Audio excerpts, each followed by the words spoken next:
They typically give you a block of like five, and they'll have like a specific number that you have to configure. So like for me, like I have static IPs that are like 10 numbers. That's like their address, and the last number is 05. So I'll get a block from like 05 to 10. So I'll configure, let's say, like three computers, and I'll use 05, 06, and 07. So they're each separate. Let's say one gets banned, which did happen to me.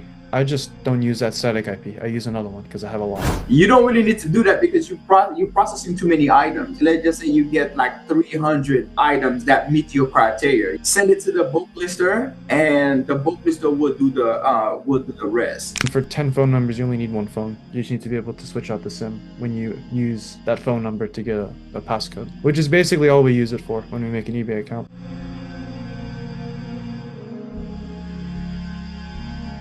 I have about 50 sales, and I started, my first sale was January 4th. Oh, wow. That's great.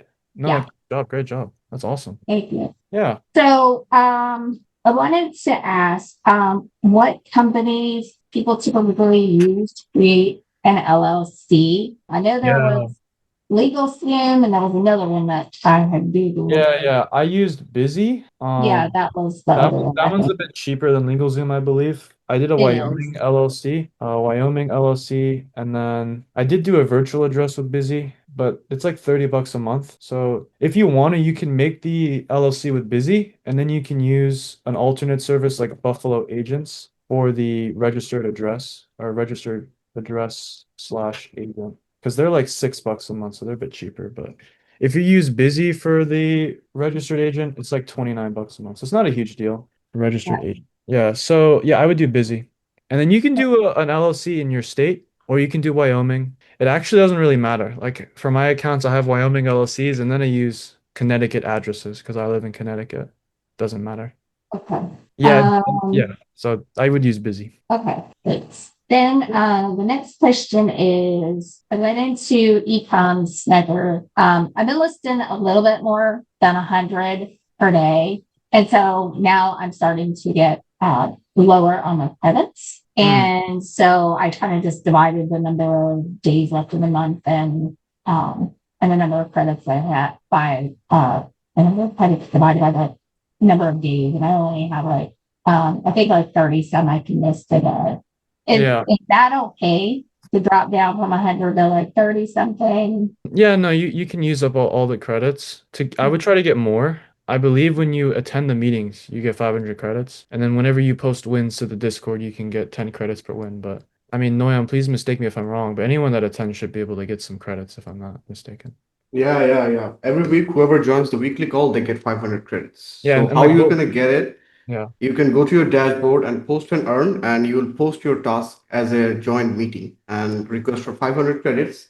And every Saturday, our team will release the credits. If maybe you ask late, but yeah, every Saturday it will be released. No worries.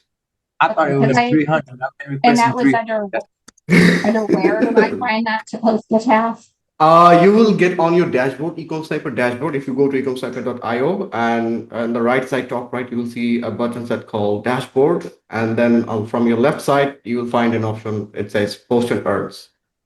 And as a like extra credit income, this is a like if you join like every week, that means like four times a month that you can get 2,000 credits. Oh, that's okay. And I joined last week. So is it only like immediately after you attend, or how does that work? Would I be able to It, get credit for last like week? here's the thing, our team have like some specific times they usually release the credits. So in the every Saturday, in any time they will release it. Okay, great. Thank you. And then my in what is it? The tracker where we download the econ sniper tracker Mhm. where we download our sales from eBay, and then it brings the Amazon on. When I first started with the tracker, it was showing like a negative amount, and then every day it went negative, and now all of a sudden it's showing positive. And I'm not sure if it's tracking correctly or not. Like my profit. I didn't get it. Jonathan, did you get it? No, she's asking about inconsistencies with the built-in eBay Ecom Sniper profit tracker. So I think if you go to the dashboard, Oh, there's like a tracker that she says she's having issues. Jen, I personally, sorry, I like personally just use a manual sheet, like a Google sheet. I know other people like use a software, but yeah, I haven't used the ecom If sniper one. you manually fill out an order, it doesn't track the order. Okay, so it doesn't work. yes. So if you're sitting there manually filling out orders, it's not tracking them. So you know what I mean. You'd have to do a But physical yeah, breakdown yourself. But yeah, if you're not physically clicking that button, order, no, it's not. It's not keeping a spreadsheet of it. yeah. So in the like spreadsheet, there is two ways that you can get your data. So the first is the manual one. Also, you can do it manually. Like you have to copy the entire page of Amazon and eBay, and you can put it down on the spreadsheet. And also, when you do the auto order and the option, if you check the bookkeeping option, it will automatically save that data on your spreadsheet. Yeah, Yeah. sometimes I think I had gotten help when I first started because the auto order wasn't working correctly. Mhm. And I think it was because I had way too many addresses in my Amazon account. So it would like freeze up and then I'd have to manually put the information in. And then Mhm. the rest of the information would download into the EcomSniper tracker. So I had to manually go and do that. So Yeah. I'm really Yeah, sorry. there's a video on the chapter two. You can check it out. yeah, And yeah, if you still want Yeah. that, yeah. I I, Um, I would watch that video and honestly like I do just use my own spreadsheet. Like I just take the time to just fill that out and I have my own little calculations. It's annoying to set up, but I like having the full control over it. But there are some like yeah, softwares, I think someone gave a software a long time ago that you could use. I could try to dig it up for you, but no, like I've just always yeah. old school. okay. And then Bro, old school is great. Yeah, people try to clown on me for using a Google Sheet instead of like a software, but like it takes like I I like a would prefer Google that. Sheet. yeah, no, people like I feel like everyone I talk to is like, oh, you got to use a CRM. It's like, come on, I don't have 100 accounts. I'm just yeah, trying can to. you download the information from the console that I Mm, think I just went on to like the tax website. purposes or I anything? I think there's like a button that says download CSV, so I think you can. I looked at mine; it was all messed up because I haven't used it at all. So Okay, I'm sure if you watch the course video that Noyon referenced in chapter 2, that'll probably clarify how to use it a lot better if you haven't yeah, already. okay. yeah. And then I hear you all talking about when you're setting up multiple computers with a static IP. Is Yeah, that when you just code or contact your internet service provider, you tell them I need a static IP. Do they add that onto your existing, it's what is it, router or what yeah, have you, or do you get a whole new one and then you just it, connect that it's a great computer to question. that one? Most ISPs will require you to get a separate business modem. So I use Optimum, and they required me to get a new business plan. So it's like separate from my home internet. Same thing with Like, Spectrum. They did the yeah. same thing. So I believe it's the same for most. I remember when I was talking to Farouk, he did AT&T, I think, and it was the same And thing. Right? So I'm sorry, what was the name of yours? Did you say Optimum? I was Optimum, Caleb was Spectrum, Farouk used AT&T. All require you to get a new separate business Wi-Fi plan, and that means they're gonna come over and they're gonna install a new modem. I don't know what way they'll do it. For me, they used fiber, a fiber cable, and they just installed a brand new modem. So if you look, my screen's broken, but I think I have a modem over there I that's like gotcha. sideways. So that's a modem, and yeah, from in that thing they give you a new Wi-Fi and you can attach on static IPs. So a fair price is like 80 to 130 bucks. So for me, Yeah. I'm paying like 130 bucks a month. I think that's kind of on the higher end, honestly. Yeah, Yeah. 155 over here.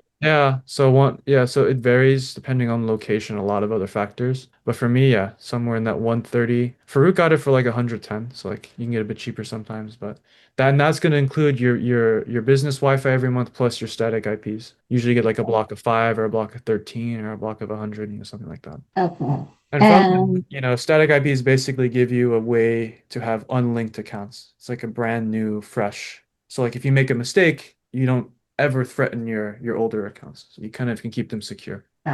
okay. And then with the static IP, let's say you didn't get banned or whatever, Yeah. and can you just ask them to give you a different one? Yeah, the way I would do is I would just ask for more static IPs and then I would use my other ones. So they typically give you a block of like five and they'll have like a specific number that you have to configure. So like for me, like I have static IPs that are like 10 numbers. That's like their address. And the last number is 05. So I'll get a block from like 05 to 0 to 10. So 05, 06, 07, 08, 09, 010. So I'll configure, let's say, like three computers, and I'll use 05, 06, and 07. So they're each separate. Let's say one gets banned, which did happen to me. I just don't use that static IP. I use another one because I have a lot. That's what I would do. Okay. And then as far as like multiple phone numbers, has anybody used what do they call it? Like the prepaid cell phones or you different I numbers? I personally use the $3 T-Mobile SIM card, physical SIM card that you can buy on eBay. I can dig up the link for you if you want. Do you want me to do that? My new phone Yeah. doesn't have a SIM card. That's really little. Oh, okay. So then you would either like, does it have a slot for a for a SIM card, or is it an eSIM? Yeah. Because when I had asked when I just got this phone a couple of months ago, he's like, "Oh, you don't need this thing." Thing. Yeah, no, if it's a physical SIM, it'll have like a little pinhole you can like stick something into to There's it's got two pinholes next Yeah, to each other. usually if you have a little pinhole, that means you have a physical SIM. So, I would say it's worth calling up, your phone provider to figure out exactly what you have. But the way I do it is like I have an iPhone 11 right now. So like I would just buy a physical SIM card and then I would just switch it out. I need to verify the new phone number. So you don't need multiple phones. You can just have one phone. If that doesn't work though, I was thinking, those cheap little Yeah, you can get a cheap one. I like to buy prepaid quality because like off. yeah. Yeah. And I do actually like buy more phones because I use them to make Amazon. So I have like four or five phones now and I just buy like little refurbished iPhone 8s off of eBay. They're like $130 a piece. So I just buy one of those and those have SIM card slots in them and again for 10 phone numbers you only need one phone. You just need to be able to switch out the SIM when you use that phone number to get a passcode, which is basically all we use it for when we make an eBay account. So really, it's just when they ask you to, when they say, I'm going to put in, do Yeah. you put the SIM card in before they send you the Yeah, request? yeah. So like if I was making a new account, I would take this phone, I put the SIM card in I'm going to use. I would make the eBay account. They're going to ask for phone number. They're going to ask for verification. I'm going to go to my messages. I'm going to see it. I'm going to put it in, make the account, and then I'll take out the SIM card and I'll probably need to use it again in like 2 years when my VA accidentally signs out or something like that. But it'll probably never happen again. Well, it will, but just like once a year. It's not very often. How do you keep track of which SIM card goes with which one? I have a Google Doc where I just track all my information for every account, and then honestly, I don't keep very good track of my Sims. That's something I need to improve on. But I'm assuming you should put them in like a plastic baggie. You can write down which eBay account they're on, and that should help you out. Yeah, whatever works for you. For me, it's the coveted spreadsheet. So All right. And then Amazon business account. Is there a benefit to having that? And I also saw there's an Amazon business card. yeah, Like yeah. Amazon business card equals get it. Is if it's the Amex business card, it definitely get is. Yeah, it would be. it. Actually, I have it. I don't know where I put it. Sorry. But yeah, I have it. It's a beautiful card. It's like the Prime Visa. It gives you 5% cash back. Get that card. That's a great one. Amazon Business Account is basically where you can like go to your personal account if you have an LLC, you can get it, and then you'll have like another Amazon account that's for business purchases. You have to use it in a very specific way to avoid issues though, because just based on what I've seen, they tend to not like drop shipping orders. They tend to like orders that just go to your billing address, right? Which is usually going to be your home or your business address. So I had a lot of people who just like, would place 100 orders and then it'll get banned, or they'll get canceled permanently. So I would And only then the recommend it. Yeah, I wouldn't recommend it though. Yeah. For Okay, and then the Amazon American Express card for business. Do you use that just for your LLCs, or do you use that also for your personal? Could you repeat like what SIM card? No, the American Express Oh, business yeah. card. Yeah, yeah, yeah. Do I you use that just for your LLCs, or do you also put it on your personal accounts to check on? I think when you make it, you need to make it with your LLC. and then I just use it for my business expenses Mhm. and my personal expenses, honestly. I just put it all on a business card. It's better usually, I think. Because Okay. it affects your credit score less. Like I don't have very high credit limits yet on my personal cards. I just don't have the history yet. So like if you go over 30%, they ding your score and stuff. So I just Not put the it business prime, not the business prime, the regular. The the business regular prime card. doesn't. Yeah, the Amazon Business Prime card doesn't affect Yeah, your yeah, yeah. personal. I'm saying like the personal cards. Like I have a Discover It card. It's freaking, Yeah, like that. yeah. I probably would. Maybe I would stay away from the personal one. Yeah, yeah. That's what I'm saying. Like Well, I stay that's if away you because can't get. if you go over 30%, they ding you. So I like just to put Yeah, everything. if you can't get like a high limit, I would just stay away from that and just Yeah. stick to the business. Oh yeah. No, no. Overspending like can kill your credit. Kind of just it's silly.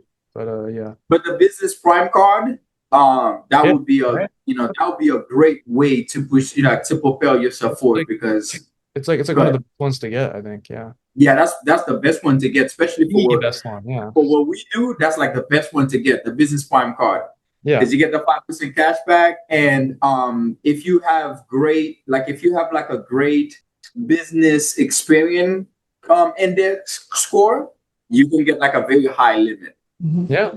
Yeah, because I got a 20K limit for that one. Beautiful. Yeah, no, exactly. So yeah, definitely get it. I'd recommend it. Yeah. So Okay, building a great. And I business just credit had is definitely. Yeah, one more question. yeah, yeah, yeah. Thank you for answering all of these.